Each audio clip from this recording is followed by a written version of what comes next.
Welcome back. We were talking about inflammation and in the previous video we have talked about how different kind of immune cells they will migrate from the blood vessels to the site of infection where the pathogens are present.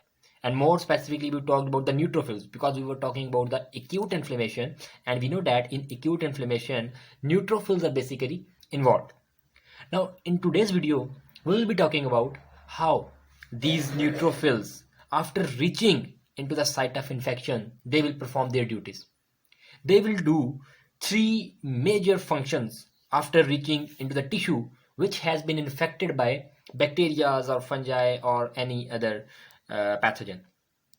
Okay, now the first function that they will perform is the phagocytosis of those foreign particles, those bacteria, phagocytosis. The third is release of neutrophil extracellular traps, also called as net. And the third function is release of chemical mediators from the neutrophils. Now these are the three functions that will be performed by the neutrophils. Now let's discuss one by one these functions. The first is phagocytosis. So for example, here is a neutrophil and these are our pathogens. In the very first video of inflammation, we have talked about that these pathogens, they will be having special molecules that are basically called as pathogen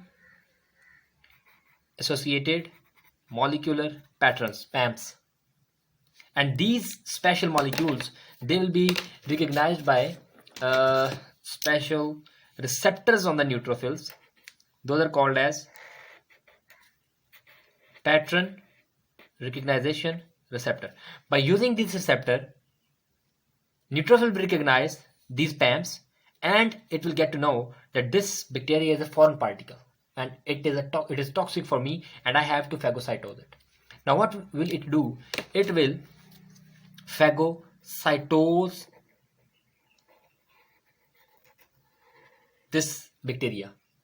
Now after phagocytosis,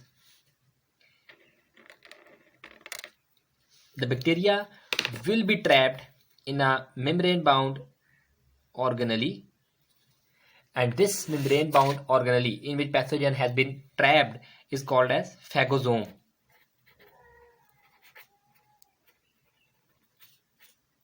Phagosome. Okay.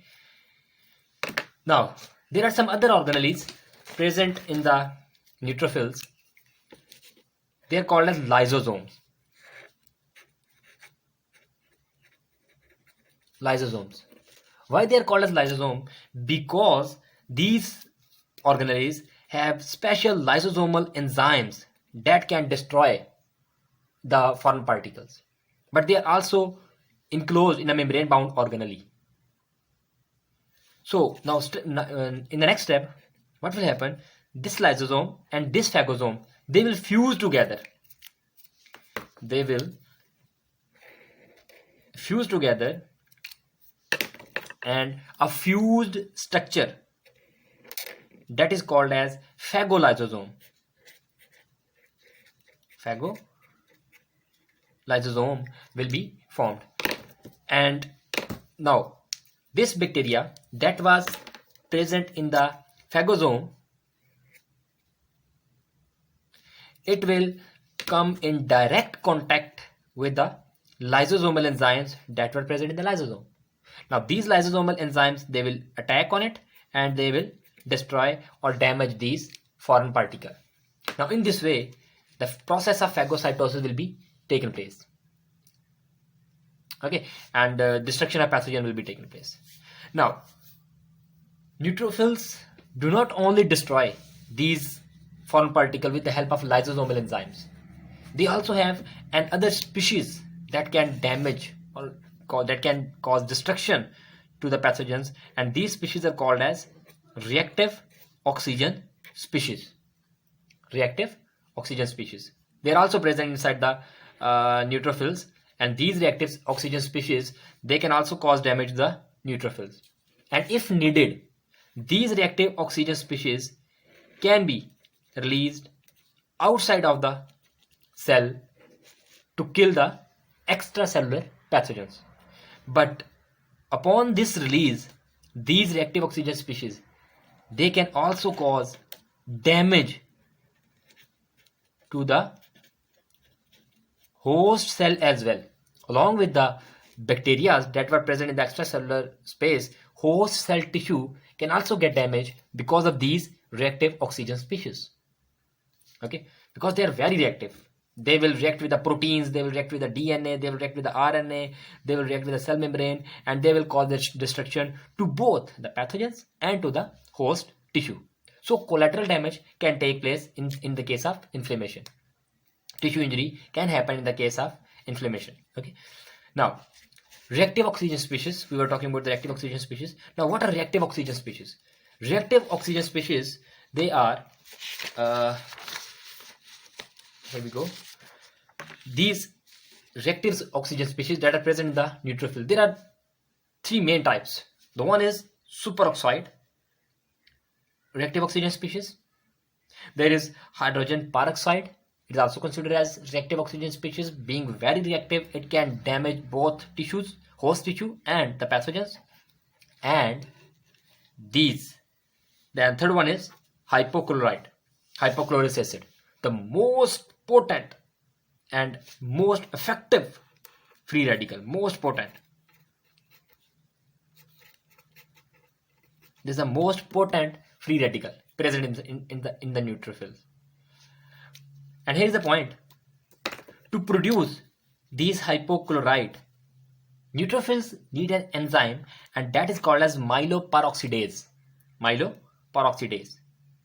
Myeloperoxidase will use this chloride ion and convert this hydrogen peroxide into hypochlorous acid. Hypochlorous acid that is having a very potent bactericidal activities. Okay. Now, this enzyme is of clinical significance. There are certain individuals who genetically lack this enzyme. They do not express this myeloperoxide in their neutrophils. So obviously, the conversion of hydrogen peroxide to the hypochlorous acid will not be taken place. So these these individuals, they will be more susceptible to the bacterial infection. They will be at high risk of getting bacterial infection as compared to normal human being. So this is the role and how different free radicals produce their effect. They being very reactive, they can react with the bacterial or pathogens DNA. They can react with the bacterial or pathogen proteins, functional or structural protein. They can destroy or damage the cell membrane. So in this way, they can ultimately cause damage to both the pathogen and to the host cell. Okay. Now, the third point was, we have discussed about the phagocytosis, we have discussed about the neutrophil extracellular trap, and in the third point we are going to talk about the we have just talked about the phagocytosis. Now we are going to talk about the neutrophil extracellular traps. Now, what are neutrophil extracellular traps? First of all, let me tell you that what are neutrophil extracellular traps basically. Neutrophil extracellular traps are just a DNA of neutrophil, DNA of neutrophil, a net of DNA of neutrophil, along with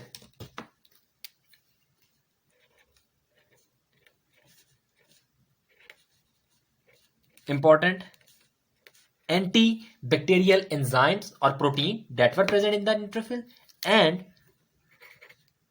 histone protein. So histone protein, histone protein, DNA, and some antibacterial enzymes that were present in the neutrophils, they join together and they form a network, and this network is basically called as neutrophil extracellular trap. Now, if you focus on the word neutrophil extracellular trap, it means this net is going to destroy the pathogens that are present extracellular, outside of the neutrophil, inside the in the interstitial space.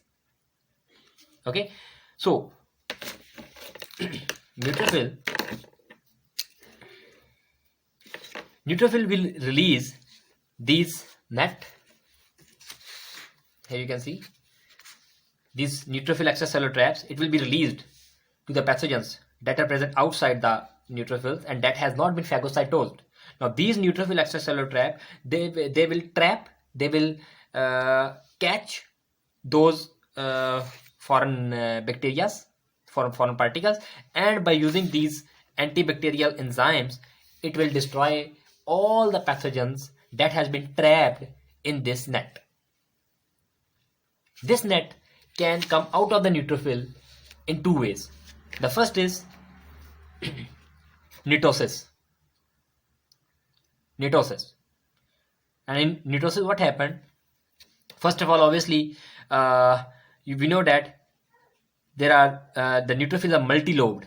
So the lobe will, the nucleus will delobulation will be taken place in the nucleus.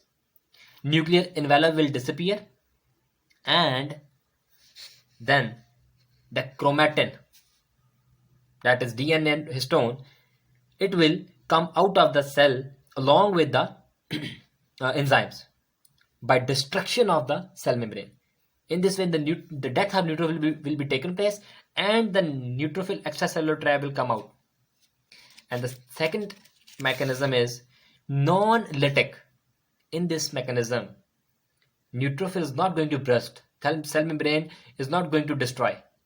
From the one side, the DNA and histone, it will come out of the neutrophil, and from the other side, enzymes and antibacterial proteins, they will come out of the neutrophils, and then they will join together to form neutrophil extracellular trap net. Okay, and the net will perform activity, antibacterial activity on the pathogens that are present in the extracellular space. So now we have talked about phagocytosis. It will engulf the particles and destroy. Neutrophil extracellular trap, it will just release net to the extracellular pathogen and causes destruction. And the third stage is chemical mediators, release of chemical mediator. The detailed video on the mediators and different role of these mediators will be discussed in the next video. Stay with me.